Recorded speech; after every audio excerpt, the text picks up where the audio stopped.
क्योंकि अब हमारे बीच वो नेता हैं जो कि अपनी बेबाकी के लिए जाने जाते हैं और साथ ही कांग्रेस से नाता रखने वाली झज्जर विधानसभा क्षेत्र का प्रतिनिधित्व करने वाली ये नेता पूर्व मुख्यमंत्री की काफी करीबी मानी जाती हैं भूपेंद्र हुड्डा की। साथ ही शिक्षा विभाग की अगर बात की जाए तो इन्होंने संभाला और किस तरह से इन्होंने बेहतरीन काम किया वो भी सभी ने देखा। तो गीता बुक्कल जी, बहुत शुक्रिया यहाँ पर आने के लिए, अपना समय देने के लिए। लेकिन इस सवाल जवाब के दौर को हम आगे बढ़ाएंगे, उससे पहले गीता बुक्कल जी आपके सियासी सफर पर एक बार नजर डाल लेते हैं।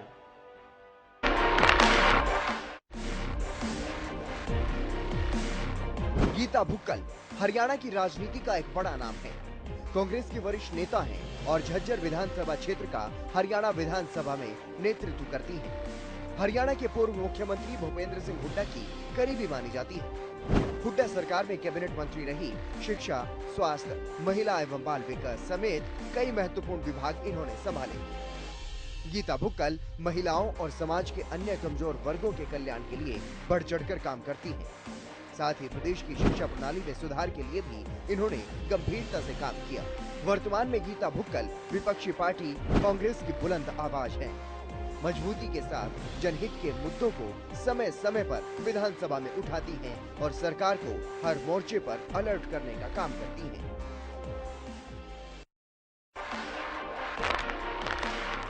गीता भुक्कल हरियाणा की राजनीति का एक बड़ा नाम है। कांग्रेस की वरिष्ठ नेता हैं और झज्जर विधानसभा क्षेत्र का हरियाणा विधानसभा में नेतृत्व करती हैं। हरियाणा के पूर्व मुख्यमंत्री भूपेंद्र सिंह हुड्डा की करीबी मानी जाती है। हुड्डा सरकार में कैबिनेट मंत्री रही। शिक्षा, स्वास्थ्य, महिला एवं बाल विकास समेत कई महत्वपूर्ण विभाग इन्होंने संभाले। गीता भुक्कल महिलाओं और समाज के अन्य कमजोर वर्गों के कल्याण के लिए बढ़ चढ़कर काम करती है। साथ ही प्रदेश की शिक्षा प्रणाली में सुधार के लिए भी इन्होंने गंभीरता से काम किया। वर्तमान में गीता भुक्कल विपक्षी पार्टी कांग्रेस की बुलंद आवाज है।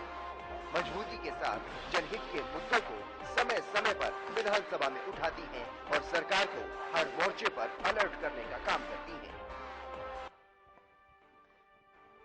तो मैं रिक्वेस्ट करूंगी गीता भुक्कल जी आपसे प्लीज मंच पर आएं। साथ ही मैं अपनी सहयोगी ज्योति सांगवान से भी रिक्वेस्ट करूंगी आप आएं और जनता के उन तमाम सवालों को गीता भुक्कल जी से पूछें।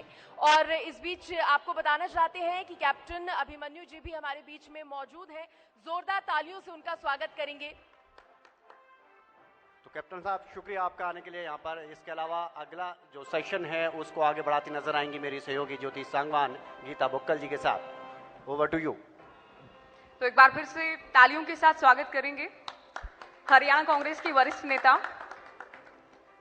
हरियाणा के पूर्व मंत्री, और जैसा कि हमने रिपोर्ट में भी बताया कि हुड्डा साहब की करीबी भी माने जाते हैं। और जब भी हम कोई सत्र देखते हैं, लगभग हर एक सत्र में जनता से जुड़े और खास तौर पर झज्जर की जनता से जुड़े मुद्दों को आप उठाते हैं। स्वागत है मैम आपका। बहुत धन्यवाद। शुरुआत गठबंधन सरकार के कामकाज को लेकर कर लेंगे।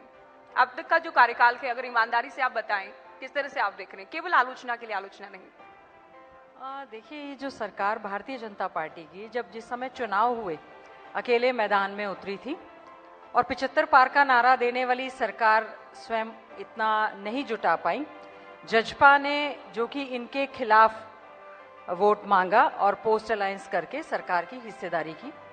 मैं समझती हूँ आज के समय में 8 साल से ज्यादा हो चुके हैं, भारतीय जनता पार्टी की और अलायंस वाली ये सरकार जेजेपी की पूरी तरह से फेल सरकार है। इस समय हमारे किसान आंदोलन कर रहे हैं, बेरोजगार युवा आंदोलन कर रहे हैं, बहन बेटियां आंदोलन कर रही हैं, यहाँ तक कि हमारा प्रदेश और देश में जहाँ पर जय जवान, जय किसान, जय पहलवान और जय संविधान का नारा दिया जाता है, वहाँ पर किसानों की दुर्दशा हो रही है। जवानों के साथ आपने देखा होगा कि रेगुलर भर्ती की बजाय अग्निवीर और उनकी शहादत का किस तरह से मखौल उड़ाया जा रहा है। और जय पहलवान जो कि हमारे देश के तिरंगे को हम सलाम करते हैं, उस तिरंगे को जिसका कि हमारे प्रदेश के खिलाड़ियों ने नाम रोशन करते हुए, चाहे ओलंपिक गेम्स की बात हो, चाहे कॉमनवेल्थ की बात हो, चाहे एशियन गेम्स की बात हो, हमारे भारत देश के तिरंगे को ऊपर ले जाते हुए गोल्ड मेडल, सिल्वर मेडल लेने का काम किया। आज वही पहलवान और विशेष तौर से हमारी बेटियां धरना प्रदर्शन कर रही हैं, जो कि हमारे प्रदेश के लिए एक अच्छा शुभ संकेत नहीं है। तो मैं समझती हूं कि न केवल विपक्ष के तौर पर, न केवल आलोचना के तौर पर, आप स्वयं देखेंगे किस तरह से संवैधानिक संस्थाओं का दुरुपयोग किया जा रहा है, किस तरह से केवल और केवल नारे दिए जा रहे हैं, बेटी बचाओ बेटी पढ़ाओ का नारा, और आज बेटियों को स्वयं अपने हकों के लिए अगर लड़ना पड़ रहा है तो बहुत ही एक चिंता का विषय है। जहां तक मेरा क्षेत्र विधानसभा क्षेत्र झज्जर है, झज्जर विधानसभा क्षेत्र की हमारी एक बेटी महिला कोच, जिसने की आरोप लगाए मंत्री पर, मंत्री से इस्तीफा लेने की बजाय सभी राजनीतिक दल, सामाजिक दल, मीडिया, खाप पंचायतें सभी निकल कर आए, लेकिन सरकार को कुछ नहीं फर्क पड़ता है। तो मैं कहना चाहूंगी, आज जिस प्रकार से हरियाणा हमारा असुरक्षित हरियाणा की सूची में आ चुका है, जो हरियाणा हमारा आय में नंबर 1 होता था, खेलों में नंबर 1 होता था, आज वो बेरोजगारी के आंकड़े सीएमआई के आंकड़े बताते हैं 29.4। सरकार तो नहीं मानती उन आंकड़ों को, सरकार कहती है आंकड़े सही नहीं है। देखिए, सरकार के बारे में मैं क्या कहूं, जनता के बीच में सरकार जब जा रही है, बीजेपी के स्वयं कार्यकर्ता नेता जेजेपी के लोगों को आम जनमानस घेरने का काम कर रहा है। ये सरकार लोगों के बीच में जाने की बजाय केवल मात्र पोर्टल के माध्यम से चलाने का काम कर रहे हैं। सीएम हाउस के दरवाजे बंद हैं, सीएम विंडो खुली है, सभी चीजें ऑनलाइन प्रक्रिया के तहत। हम कोई आज के समय में 21वीं सदी में इस ऑनलाइन के खिलाफ नहीं है, लेकिन जहां देखिए बहुत सारे सवाल हैं, आपके झज्जर विधानसभा की भी बात करेंगे जी, लेकिन सीएम हाउस के दरवाजे आपको लगता है कि बंद है, लेकिन सीएम तो खुद ही जनता के बीच जा रहे हैं, जनसंवाद कर रहे हैं। देखिए, इतने लंबे समय के बाद जब बीजेपी की पूरी तरह से भद पिट गई, जब किसान हमारा आंदोलन करने लगा, 700 से ज्यादा किसान हमारे हरियाणा के आसपास दिल्ली के बॉर्डर पर शहीद हो गए, जब बेरोजगार युवाओं ने रोजगार मांगना शुरू किया, रेगुलर भर्ती करने की बजाय हरियाणा रोजगार कौशल निगम के तहत, जिस पर की सरकार अपनी पीठ थपथपा रही थी, पिछले ही दिनों आपने देखा होगा किस तरह से कितनी बड़े घपले, घोटाले और करप्शन और भ्रष्टाचार की जो हम बात कर रहे थे वो सामने निकल कर आई है। हमारी बहन बेटियां सुरक्षित इस समय नहीं है। अब आप संवाद करने के लिए जा रहे हैं, हमारा किसान अन्नदाता जिसकी फसलें हमारी खराब हो गई, बेमौसमी बारिश की वजह से, ओलावृष्टि की वजह से खराब हो गई, पिछली बार के उनको मुआवजे नहीं मिले, और विशेष तौर से हमारा क्षेत्र जहां से हम लोग कांग्रेस पार्टी के विधायक हैं, हमारे क्षेत्रों के साथ पूरी तरह से भेदभाव किया जाता है। आप कह रहे हैं कि मेरा फसल मेरा बीमा योजना के तहत आप इसमें रजिस्टर्ड किसान करवाएं, जब आपके पोर्टल नहीं चलते हैं, या तो ये पोर्टल वहां नहीं चलते हैं जहां से कांग्रेस के विधायक हैं। किसान तो बीजेपी कांग्रेस लोकदलीय जेजेपी का नहीं है, किसान तो किसान है, अन्नदाता है।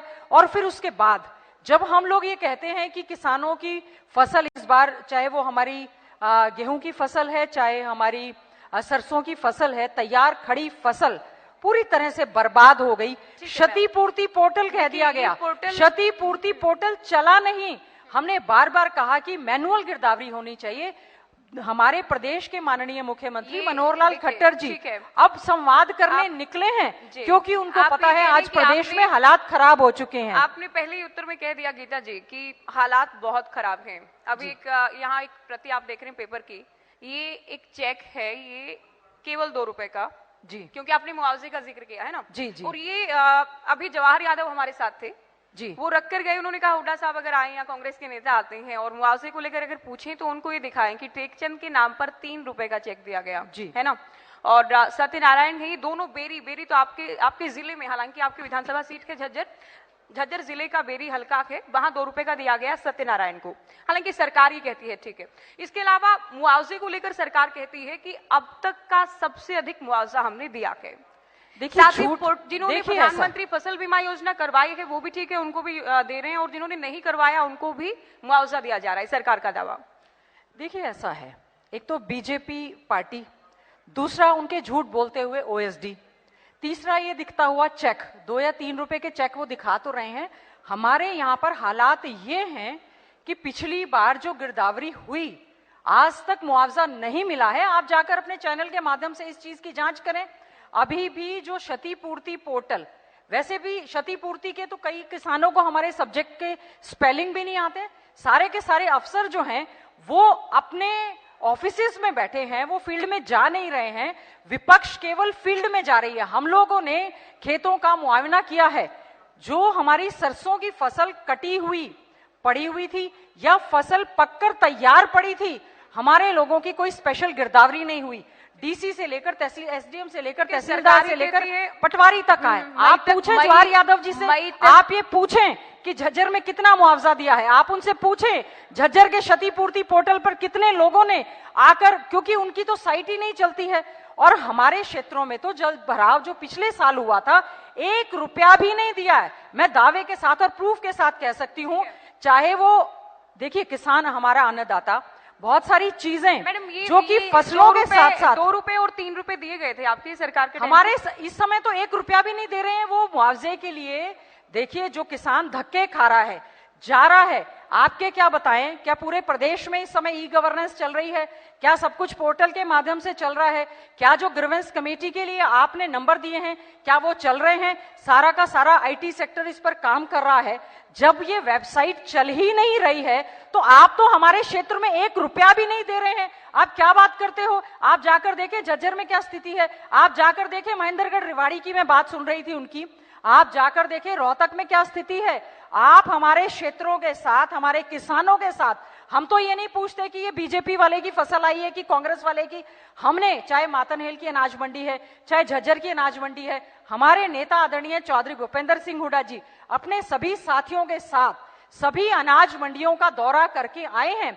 लिफ्टिंग नहीं हो रही है, बारदाना नहीं मिल रहा है, और ये जो करप्शन इतनी बड़ी मंडियों में हुई है ना, आप इसकी जांच करवाएं। मैं आपके हरियाणा न्यूज कन्क्लेव में इसके माध्यम से कहना चाहती हूं, जो ऑनलाइन ट्रांसपोर्टेशन के टेंडर दिए गए उसमें पूरी तरह से घपला है।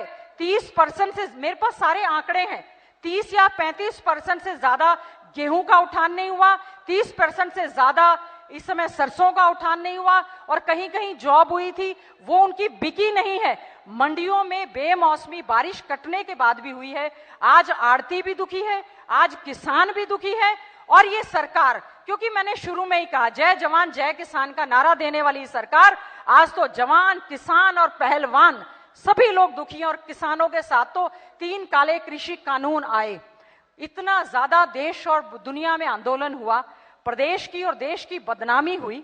हमारे देश के आदरणीय प्रधानमंत्री नरेंद्र मोदी जी ने राजनीतिक लाभ के लिए, जब उनको बीजेपी के लोगों को गांव में नहीं घुसने दिया जा रहा था, केवल मात्र राजनीतिक लाभ के लिए क्षमा याचना करते हुए 3 काले कृषि कानून वापस लेने का काम किया। और आज भी उस कमेटी की रिपोर्ट नहीं आई, और आज भी हमारे किसान को एमएसपी नहीं मिल रहा है। ये तो देखिए बात ये है कि सरकार अगर कानून वापस नहीं लेती तो सरकार को यूं आप घेरते कि सरकार सुन नहीं रही है, और सरकार ने अगर वापस लिया तो आप कह रहे हैं कि सरकार ने चुनावी फायदा, चित भी आपकी, पट भी आपका। अगर सरकार बनी रही तो भी आप लोग घेरेंगे, अगर सरकार ने वापस अगर कानून लिए किसान हित का दावा करते हुए तो भी आप लोग कहेंगे फायदा लेने के लिए। देखिए ऐसा है ज्योति जी, जैसे थे वैसे हैं, उसमें क्या वाहवाही, ऐसे ही तो थे किसान, वैसे ही कर दिया ना। उनकी एमएसपी की मांग को माना गया। आप बताएं, मंडियों को समाप्त करने की ओर जा रहे थे, मार्केटिंग बोर्ड को समाप्त करने की ओर जा रहे थे, कह रहे थे कि किसान को inter district, inter state, inter country कहीं भी अनाज जाकर बेच लें। यहां तो हालात ये हैं कि जहां का किसान है उसकी एडजॉइनिंग मंडी में उसकी फसल नहीं खरीदी जा रही। आप तो कह रहे थे कि हरियाणा का किसान जाए के केरल में बेचाए, केरल का किसान जाकर चाहे दिल्ली में आ जाए, कोई बाधा नहीं है। यहां तूड़ी के लिए जो हमारे बेसहारा आवारा पशु धक्के खा रहे हैं, जो हमारी गौशालाओं में बद से बदतर हालत हो चुकी है, जो हमारी नंदीशालाओं में हमारे पशुओं की बुरी हालत हुई है, गौ सेवा आयोग की बात कही जा रही है, गायें हमारी माता है, इसमें कोई शक नहीं है, लेकिन जो बद से बदतर हालात इस समय इस सरकार में हुए हैं, मैं समझती हूं कहने की क्या बात है। आज हमारा किसान दोबारा से आंदोलनरत है। किसानों के सर फोड़ने का आदेश सरकार ने, किसानों के सर फोड़ने का आदेश, लाठी चार्ज का आदेश बीजेपी की सरकार ने देने का काम किया है। आज भी सुप्रीम कोर्ट से ऊपर होकर तो घोषणा हुई, और उसके बाद भी उन लोगों को कमेटी में सदस्य बना दिया गया जो कि ये कानून बनाने वाले थे। ये कहा गया था कि दुगने फसल के दाम दिए जाएंगे। अरे आप बीज नहीं दे पा रहे, आप खाद नहीं दे पा रहे, आप यूरिया नहीं दे पा रहे, आप जो जल भराव था आप टेल तक पानी नहीं दे पा रहे, आप आज हमारा किसान को बारदाना नहीं दे पा रहे, आप हैफेड की आप देख ले, वेयर हाउस क्यों नहीं आपने पहले क्यों नहीं टेंडर किए। आज हालत ये है कि हमारा किसान पूरे देश भर में आत्महत्या करने की ओर जा रहा है। देखिए, सरकार के आंकड़े और आप लोगों के आरोप तो जाहिर है मेल नहीं खाएंगे। सरकार के चश्मे से देखेंगे बहुत क्रांतिकारी ऐतिहासिक कार्य हुआ के, और आप लोग सारी बातों को खारिज करेंगे, ठीक है। लेकिन ठीक है क्या आप अपने चैनल वालों को लेकर जाएं, आप खेतों में लेकर जाएं, आप किसानों से बात करें, आप उनसे पूछें। मैं दावे के साथ कह सकती हूँ, झज्जर विधानसभा क्षेत्र के मेरे गांव अकेड़ी, लडायन, नौगावा, मैं जिन गांव में गई हूँ, हमारे गांव में जल भराव की वजह से इस बार फसल नहीं बोई, उनको भी मुआवजा नहीं दिया और गिरदावरी के लिए पटवारी पहुंचे नहीं, क्योंकि उनको आदेश है कि जहां से कांग्रेस के लोग हैं वहां पर नहीं देना। हम तो ठीक है कहेंगे, क्योंकि हम तो आपको भी सुना रहे हैं, सरकार को भी सुनाएंगे जी। हम आपकी जनता तय कर लेगी आप सच बोल रहे हैं या फिर सरकार सच बोल रही है। इसके अलावा आंकड़ों के साथ सरकार भी बात करती है, आप लोग भी कहते हैं। लेकिन आप चूंकि शिक्षा मंत्री रही जी, वर्तमान में जो शिक्षा को लेकर स्थिति है प्रदेश में और आपके वक्त में जो हालात रहे, कैसे देखते हैं, कैसे तुलना करते हैं? देखिए, कम से कम शिक्षा के नाम पर कोई किसी प्रकार की मैं राजनीति नहीं करना चाहूंगी, और मैं ये भी नहीं चाहूंगी कि वर्तमान की भारतीय जनता पार्टी या जेजेपी की सरकार गलत आंकड़े देकर प्रदेश को गुमराह करने का काम करे। हमारे समय में 2232 स्कूलों को हमने अपग्रेड करने का या नया बनाने का काम किया। भारत सरकार ने एजुकेशनली बैकवर्ड ब्लॉक्स आइडेंटिफाई किए पूरे देश भर में। हमारे हरियाणा में 36 बैकवर्ड ब्लॉक जो कि शिक्षा के क्षेत्र में बैकवर्ड थे, हमने वहां पर आरोही मॉडल स्कूल बनाने का काम किया, जो कि भारत सरकार की ग्रांट पर हमने नई भर्ती की, मेरिटोरियस टीचर हमने भर्ती की और सेंट्रल स्कूल के वो पैटर्न पर थे। जब से हमारी सरकार गई, दुर्भाग्यपूर्ण स्थिति है आरोही मॉडल स्कूल्स में। आप ये तो विधानसभा के पटल पर शिक्षा मंत्री के द्वारा दिए गए स्टेटमेंट की मैं आंकड़ों पर बात कर रही हूं। कोई भी टीचर की भर्ती नहीं की गई। उनके सर्विस रूल्स 2016-17 में कहा गया था बनाएंगे, वो नहीं बनाए गए। कस्तूरबा गांधी बालिका विद्यालय हमने खोलने का काम किया, जिसमें हमारी बहन बेटियां उनको हॉस्टल देने का प्रावधान किया, उसमें कोई भर्ती नहीं की गई। हमने किसान मॉडल स्कूल, किसान जो हमारा प्रदेश का अन्नदाता है, जो आर्थिक व्यवस्था की रीढ़ की हड्डी है, हम चाहते हैं गरीब का, मजदूर का, दलित का बच्चा जो है किसान मॉडल स्कूल्स में पढ़ता। इन्होंने वो स्कीम ही बंद करने का काम किया है। और आज हमारे समय में शिक्षा का अधिकार कानून 2009 आया। 2009 में फ्री एंड कंपल्सरी एजुकेशन की बात कही गई, जिसमें 6 साल से लेकर 14 साल के बच्चे को मुफ्त एवं अनिवार्य शिक्षा देने की बात कही गई थी। जिस प्रकार से हमारे संविधान में मौलिक अधिकार, फंडामेंटल राइट दिए गए हैं, उसी प्रकार से हमारे कांग्रेस के समय में एक फंडामेंटल राइट, मौलिक अधिकार, शिक्षा का अधिकार आया। और आदरणीय चौधरी भूपेंद्र सिंह हुड्डा जी ने कांग्रेस राज में शिक्षा का अधिकार कानून आने से पहले ही 21 लाख बच्चों को हमने stipend scholarship schedule caste backward class के बच्चों को, बीपीएल के बच्चों को देने का काम किया। 2013 की बात है। 2013 के बाद आज तक 1 रुपया भी उसमें बढ़ाए जाने का काम नहीं किया। हमने हमारे समय में मेरिटोरियस बच्चे, उसमें कोई इनकम लिमिट की बात नहीं है, अंबेडकर मेधावी छात्र योजना, जो बच्चा मेरिट में आएगा उसको हमने अंबेडकर मेधावी छात्र योजना के तहत उनको स्कॉलरशिप देने का काम किया। राजीव गांधी हमने स्कॉलरशिप देने का काम किया।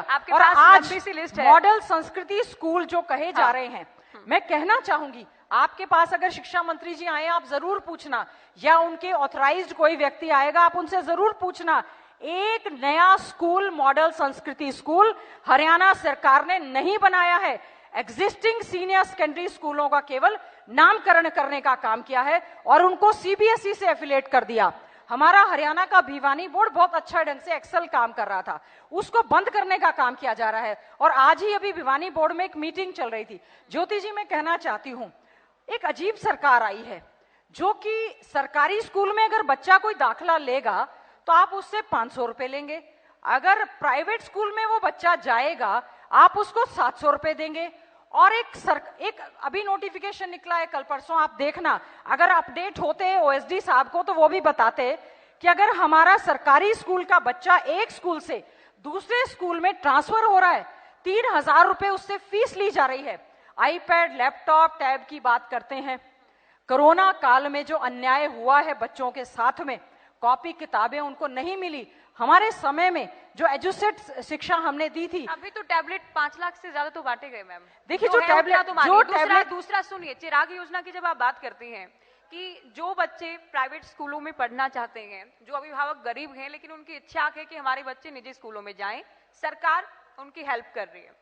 जो सरकारी स्कूलों में जाते हैं अगर वो सक्षम हैं, वो थोड़ा योगदान अगर स्कूल का सुधार हो पाए, गुणात्मक सुधार हो पाए, इंफ्रास्ट्रक्चर का सुधार हो पाए, तो सरकार जो देने के काबिल है, सक्षम है, अगर सरकार उनसे पैसे ले रही, फीस ले रही, उसमें क्या बुराई हो सकती है? देखिए फिर क्यों क्या बुराई हो सकती है? देखिए फिर क्यों ढिंडोरा पीटते हैं नेशनल एजुकेशन पॉलिसी 2020 का, फिर क्यों ढिंडोरा पीटते हैं शिक्षा के अधिकार कानून का, जब सरकार सरकारी सिस्टम से, जिसमें गरीब का, शेड्यूल कास्ट का, बैकवर्ड का, बीपीएल का बच्चा, क्यों फिर सरकार रेगुलर भर्तियां नहीं कर रही है? क्यों सरकार ने 36,000 का जो एक आंकड़ा सरकारी स्कूलों में खाली पड़ा था, रेगुलर भर्ती करने की बजाय कौशल विकास निगम के तहत आपने जो भर्ती की, मैं बिल्कुल लेटेस्ट आंकड़े बता रही हूं, 70% से ज्यादा जो आपने रोजगार कौशल निगम के तहत टीजीटी पीजीटी को ज्वाइनिंग करने के लिए कहा था, वो लोग ज्वाइन नहीं कर रहे हैं। क्या कारण है कि सरकार युवाओं को रेगुलर जॉब नहीं दे पा रही है? क्या कारण है कि सरकार ने हमारे समय में, कांग्रेस राज में चौधरी भूपेंद्र सिंह हुड्डा जी ने डाइट, देखिए डाइट बनाए थे, 22 जिले हैं हरियाणा में, 22 जिलों में 22 डाइट बनाए। मैं हैरानी की बात है और दुख की बात है, डाइट को बंद कर दिया गया और प्राइवेट को प्राइवेटाइजेशन की ओर। देखिए रेल बेच रहे हैं, जहाज बेच रहे हैं, प्राइवेटाइजेशन कर रहे हैं। क्यों आप शिक्षा को अच्छा नहीं बनाते? क्यों सरकारी स्कूलों को आप अच्छा नहीं बनाते? क्यों आप हाईली क्वालिफाइड टीचर्स को? जी आपने, हम दोनों साथ बोलेंगे तो ऑडियो ब्लास्ट होगा, है ना, इसलिए मैं वेट कर रही हूँ। मैम दो बातें हैं। आपने कहा कि सरकार, पहली बात तो शिक्षा को लेकर हमने जिक्र किया, रेगुलर भर्तियों पर आए तो कौशल रोजगार निगम का क्या लक्ष्य है?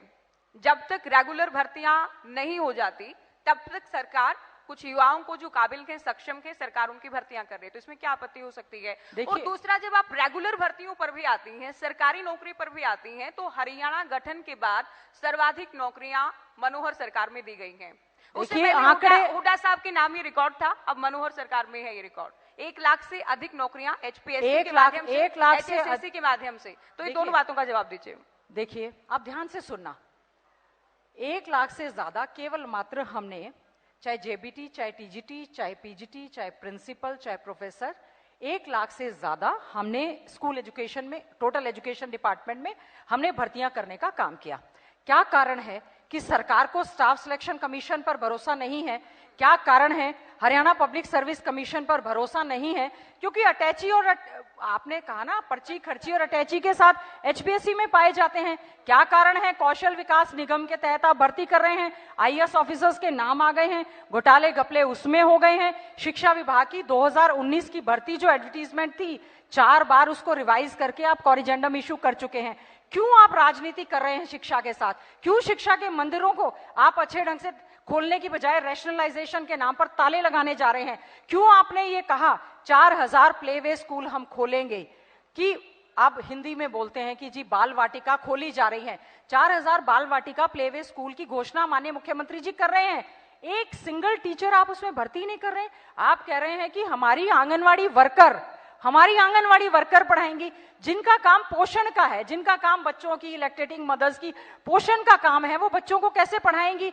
न्यू एजुकेशन पॉलिसी के तहत ज्योति जी 5+3+3+4 आ चुका है। फर्स्ट क्लास में एडमिशन 6 साल में उन्होंने कहा होगा। आपने कहा है हम बच्चों को एलकेजी, यूकेजी, प्री नर्सरी देंगे। आप तैयारी तो कर नहीं रहे हैं, फिर आके बड़े बड़े दावे आप क्या कहते हैं कि हम लोग नेशनल एजुकेशन पॉलिसी पूरा देश लागू करेगा 2030 में और हम करेंगे जी 25 में। बजट में आप प्रोविजन कर नहीं रहे हैं। नामकरण आप मॉडल संस्कृति स्कूल, अब एक नया नाम आया है पीएम श्री। एक सेकेंड, देखिए पीएम श्री आया है, पीएम श्री में कि प्रधानमंत्री जी के नाम से कि स्कूल खोले जाएंगे। एक सिंगल भर्ती में कह रही हूं उसमें ये लोग नहीं कर रहे हैं। हमारे प्रदेश के पढ़े लिखे बेरोजगार एचटेट पास युवा खून से लिखे हुए पत्र देश के राष्ट्रपति से लेकर देश के हमारे प्रधानमंत्री से लेकर माननीय मुख्यमंत्री जी को दे चुके हैं, लेकिन उनको सुध नहीं है। मैं कहना चाहूंगी जो खेल का कोटा, हमारे जो खिलाड़ी पदक लाओ पद पाओ की नीति में हमने डीएसपी, इंस्पेक्टर, सब इंस्पेक्टर भर्ती किए। अब वही खिलाड़ी हमारे देश का नाम रोशन कर रहे हैं। खिलाड़ियों पर भी हम आएंगे जी। अभी आपकी एब्सेंस में आपकी चर्चा हुई, आपने अच्छा, मैं एक और कहना चाहूंगी, आपने जवाहर यादव जी का ये चेक दिखाया। जवाहर यादव जी अपडेट होकर नहीं आते हैं क्या?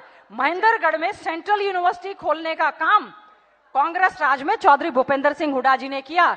रेवाड़ी में इंदिरा गांधी जी के नाम से मीरपुर यूनिवर्सिटी खोलने का काम कांग्रेस सरकार ने किया। कांग्रेस सरकार में देश के प्रधानमंत्री डॉक्टर मनमोहन सिंह जी आए, डिफेंस यूनिवर्सिटी खोलने का काम हमने किया। नेशनल लॉ यूनिवर्सिटी सोनीपत में बाबा साहेब भीमराव अम्बेडकर जी के नाम हमने खोलने का काम किया। राजीव गांधी एजुकेशन सिटी हमने खोलने का काम किया। भगत फूल सिंह महिला विश्वविद्यालय, जिसमें नर्सरी से लेकर पीएचडी तक की हमारी बेटियां पढ़ती हैं, हमने खोलने का काम किया। 5 सरकारी मेडिकल कॉलेज हमने बनाने का काम किया। बहन हमारी कल्पना चावला जी के नाम से हमने मेडिकल कॉलेज बनाया। बीपीएस यूनिवर्सिटी में मेडिकल कॉलेज बनाया। हसने मेवाती हमारे स्वतंत्रता सेनानी, उनके नाम से मेडिकल कॉलेज बनाया। क्या बात करते हो? झज्जर में हम लोग एम्स लेकर आए और रेवाड़ी में जब से ये सरकार बनी है वोट की केवल राजनीति करती है। एम्स की घोषणा कही गई थी रेवाड़ी में, मनेठी में किसान धरने पर, और सारी रेवाड़ी, महेंद्रगढ़ और गुड़गांव जहां की बात जवाहर यादव जी कर रहे थे ना, सब लोग धरने पर बैठे, एक ईंट नहीं लगी। और हमारे समय में हमारे सांसद भाई दीपेंद्र हुड्डा जी जब सांसद हमारे रोहतक लोकसभा से थे, और हमारे चौधरी भूपेंद्र सिंह हुड्डा जी ने कांग्रेस राज में 14 इंस्टीट्यूट हम लोग लेकर आए। नेशनल कैंसर इंस्टीट्यूट लेकर आए, उसमें हम लोगों के 14 इंस्टीट्यूट आने थे।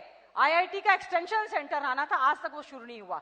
सोनीपत में आईआईटी का एक्सटेंशन सेंटर था, वो शुरू नहीं किया। इवन हमारे समय में कांग्रेस राज में जो पाइपलाइन में प्रोजेक्ट थे उसको सरकार तो बचा नहीं पा रही है। और शिक्षा के नाम पर हैरानी की बात है, एक सिंगल यूनिवर्सिटी बता दें जो इस सरकार ने खोली हो और चलाई हो।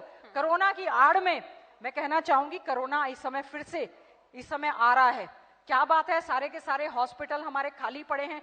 क्या कारण है कि आपको इतनी क्या कमी आ गई कि bond policy, medical education is a part of education. आप सवाल पूछने के लिए भी थोड़ा गैप दीजिए। ठीक है, आप अच्छे से जवाब दे रही हैं, अच्छी बात है, लेकिन मुझे भी सवाल करने दीजिए। अभी आपकी एब्सेंस में आपकी चर्चा हुई, जिस बात का मैं जिक्र कर रही थी कि आप पर आरोप ये है कि आप जैसे ही शिक्षा मंत्री बनी उसके बाद हरियाणा के स्कूलों का जो रिजल्ट है वो लगातार नीचे गया। और जब जब आप बात करते हैं कि स्कूल बंद किए गए तो ये आपकी सरकार में ही, अभी आपने सुना भी होगा यादव साहब ने, और मेरे पास फोन में भी है वो रिकॉर्ड, जो डाटा है वो सारा, कि ये एलिगेशन आप पर है कि अब तो सरकार ने सुधारा है सरकारी स्कूलों के हालात को। बिगड़े थे उस वक्त जब आपने ये मंत्रालय विभाग संभाला था। देखिए, मैं एक बात कहना चाहूंगी, हरियाणा की शिक्षा मंत्री होने के नाते कांग्रेस राज में हमने एक प्रयास किया। हमारे लिए बड़ा ही सम्मान का विषय रहा कि central advisory board of education राष्ट्रीय बॉडी है, उसका मुझे नेशनल लेवल पर सब कमेटी का चेयरपर्सन बनाया गया। मेरी ही रिपोर्ट पर बुक्कल्स कमेटी ऑन आरटी पर लोकसभा और राज्यसभा में इस समय अमेंडमेंट आए कि बोर्ड के एग्जाम होने चाहिए। आरटी में जो ये कहा गया था कि हम लोग बच्चों को लगातार फेल नहीं करेंगे, सबको पास करेंगे। हमारी सरकार के समय में हमने उसका विरोध किया और लगातार शिक्षा का स्तर सुधारने का काम किया। झूठ बोलने का क्या फर्क पड़ता है, आंकड़े तो मैं आप दिखा दूं। रैशनलाइजेशन के नाम पर आपने स्कूल बंद कर दिए, लगातार बच्चे फेल होते जा रहे हैं। पोर्टल पर आप टीसी नहीं दे रहे हैं, बच्चों की संख्या बढ़ा रहे हैं। हमारे समय में राष्ट्रीय स्तर पर हरियाणा का नाम शिक्षा के क्षेत्र में, चाहे आईआईटी टॉपर की बात हो, चाहे आईएएस टॉपर की बात हो, चाहे हमारा जेईई टॉपर की बात हो, हरियाणा में हमेशा कांग्रेस राज में हमारे बच्चों ने टॉप किया। और मुझे बड़ी खुशी है, जिस समय मैंने वो रिपोर्ट सौंपी थी उसके बाद बहुत सारी अमेंडमेंट आई, जिसको कि न्यू एजुकेशन पॉलिसी में भी सम्मिलित किया गया, और उसके बाद ही बोर्ड की परीक्षाओं की बात हो रही है। मैं तो आपकी सरकार से पूछना चाहती हूं, न्यू एजुकेशन पॉलिसी के तहत आपने क्या बजटरी प्रोविजन किए हैं? क्या आपने कोई नए स्कूल, नए कॉलेज, नई यूनिवर्सिटी आपने खोलने का काम किया है? क्या आपने इंग्लिश मीडियम स्कूलों को आप सीबीएसई में आप कन्वर्ट करते जा रहे हैं? एक सिंगल टीचर की भर्ती आप बता दें, क्या आपने कोई की है? हमारे समय में हमारे बच्चों ने एक्सेल किया, यही कारण था कि हमने, चाहे वो हमारा माइनॉरिटी जिला नूह मेवात का था, जिसमें हमने मॉडल स्कूल खोलने का काम किया, हर ब्लॉक में आरोही मॉडल स्कूल खोलने का काम किया, हर ब्लॉक में कस्तूरबा गांधी स्कूल खोलने का काम किया। हमने, हमारा प्रयास रहा हर गरीब, क्योंकि ये कोई किसी की भीख नहीं है, this is the right now, this is the duty and responsibility of the government to provide a free and compulsory education. ये शिक्षा का अधिकार कानून है और इस कानून के तहत हर सरकार की जिम्मेवारी बनती है। शिक्षा को लेकर हमने विस्तार से बात की। हुड्डा सरकार में ये आरोप लगते रहे कि विकास को केवल 2 से 3 जिलों में समेट दिया गया और उसका परिणाम ये है, कांग्रेस में से भी कई बार ये सुर उठते हैं कि उसका परिणाम ये है कि कांग्रेस भी 2 से 3 जिलों में ही सिमट गई विधायकों की संख्या के लिहाज से। लकीली आप उन 3 जिलों में से एक में से आते हैं। तो इन आरोपों को कितना सही माना जाए कि सीएम मनोहर लाल पूरे हरियाणा के सीएम हैं, लेकिन भूपेंद्र हुड्डा 1 से 2 जिलों के 3 जिलों के सीएम रहे? अब ये सरकार तो किसी भी जगह की सीएम नहीं है। हमारे क्षेत्र में तो भेदभाव हो रहे हैं। रोहतक की बात मैं करूं, झज्जर की बात करूं, मैं सोनीपत की बात करूं, मैं कुरुक्षेत्र, यमुनानगर, अंबाला, गुड़गांव की बात करूं, बीजेपी के नेता और कार्यकर्ता हमें रोते हुए नजर आ रहे हैं कि हमारे यहाँ पर तो कोई काम ही नहीं हो रहा है। अगर पंचकुला में निफ्टम बनाया है तो हमारे राज्य में बना है, निफ्सिड कुरुक्षेत्र में बना तो हमारे राज्य में बना है, करनाल में कल्पना चावला मेडिकल कॉलेज बनी तो वो सीएम सिटी में हमारे राज्य में बनी है। मेडिकल यूनिवर्सिटी आपने कहा था दीनदयाल उपाध्याय जी के नाम से आपने कल्पना चावला से बदला, आज तक उस पर एक ईंट नहीं लगी। श्री कृष्ण आयुर्वेदा यूनिवर्सिटी आपने कुरुक्षेत्र में बनाए जाने की बात कही थी, उसमें आज तक 4 दीवारी ही नहीं बनी है। हमने सिरसा में चौधरी देवीलाल जी हमारे आदरणीय नेता है, उनके नाम से केवल मात्र 10 कमरे थे, उसको पूर्ण रूप से यूनिवर्सिटी बनाने का काम किया। हमने जो है एग्रीकल्चर यूनिवर्सिटी को बढ़ाने का काम किया। हमने चाहे रेवाड़ी में इंदिरा गांधी यूनिवर्सिटी बनाने की बात कही, महेंद्रगढ़ में सेंट्रल यूनिवर्सिटी की बात कही, डिफेंस यूनिवर्सिटी की बात कही, हमने फरीदाबाद में YMCA को जो यूनिवर्सिटी कन्वर्ट हुई है अब उसको हमने यूनिवर्सिटी बनाए जाने का हमने काम किया। हमने रोहतक की जो यूनिवर्सिटी थी उसको मेडिकल कॉलेज से मतलब यूनिवर्सिटी हमने बनाने का काम किया। हमने लगातार हर क्षेत्र में, जींद में मेडिकल कॉलेज बनाने का काम किया, चौधरी बंसीलाल जी के नाम से भिवानी में एक यूनिवर्सिटी बनाए जाने का काम किया। केवल मात्र एक कॉलेज था, एक रीजनल सेंटर बनाया, उसके बाद चौधरी रणवीर सिंह हुड्डा जी के नाम से जींद में यूनिवर्सिटी बनाएगा जाने का काम किया। क्या कारण है कि सरकार की वेबसाइट अपडेट नहीं है क्या? क्या कारण है सरकार के मंत्री या ऑफिसर अपडेट नहीं है क्या? क्या उनको मालूम नहीं है क्या कि हर जिले में कांग्रेस पार्टी ने कभी ना भेदभाव किया, ना हमारी सरकार आएगी आदरणीय चौधरी भूपेंद्र सिंह हुड्डा जी के नेतृत्व में, ना उस समय हम लोग भेदभाव करेंगे। यमुनानगर में थर्मल पावर प्लांट हमने लगाया, हिसार में थर्मल पावर प्लांट हमने लगाया, खेदड़ में हमने थर्मल पावर प्लांट लगाया, पानीपत में हमने एक्सटेंड किया, झज्जर में हमने थर्मल पावर प्लांट हमने लगाया। सरकार के जो मंत्री आएंगे या हमारे नेता आएंगे या जो हमारे भाई बंधु बैठे हैं, आप उनसे जरूर कहें, आप ऑनलाइन और पोर्टल की बात करते हैं, अपने पोर्टल्स को अपडेट करें और कांग्रेस राज में हुए गए कामों की जानकारी रखने का काम करें। जी, तो आपने पहले सवाल से लेकर आखिरी उत्तर तक लगातार सरकार को घेरा, बहुत सारी ऊर्जा के साथ और बहुत लंबे लंबे जवाबों के साथ बहुत विस्तृत बातचीत आपने की है। बहुत शुक्रिया आप आई, आपने वक्त निकाला। जी, बहुत धन्यवाद। मैं धन्यवाद करती हूँ हरियाणा न्यूज चैनल का कि हमें यहाँ पर आने का मौका दिया और हरियाणा में जो गतिविधियां राजनीतिक सामाजिक तौर पर चल रही हैं उस पर एक चर्चा करने का अच्छा मौका दिया। आपका बहुत बहुत धन्यवाद। बहुत धन्यवाद आपका। बहुत शुक्रिया आपका गीता बुक्कल जी, और बड़े ही बेबाकी के साथ आपने बड़े ही तेज तर्रार तरीके से तमाम सवालों का जवाब दिया। बहुत शुक्रिया। मैं एक बार फिर से अनुरोध करूंगा हमारे एडिटर इन चीफ प्रतिमा दत्ता जी से वो मंच पर आएं और गीता बुक्कल जी को सम्मानित करें।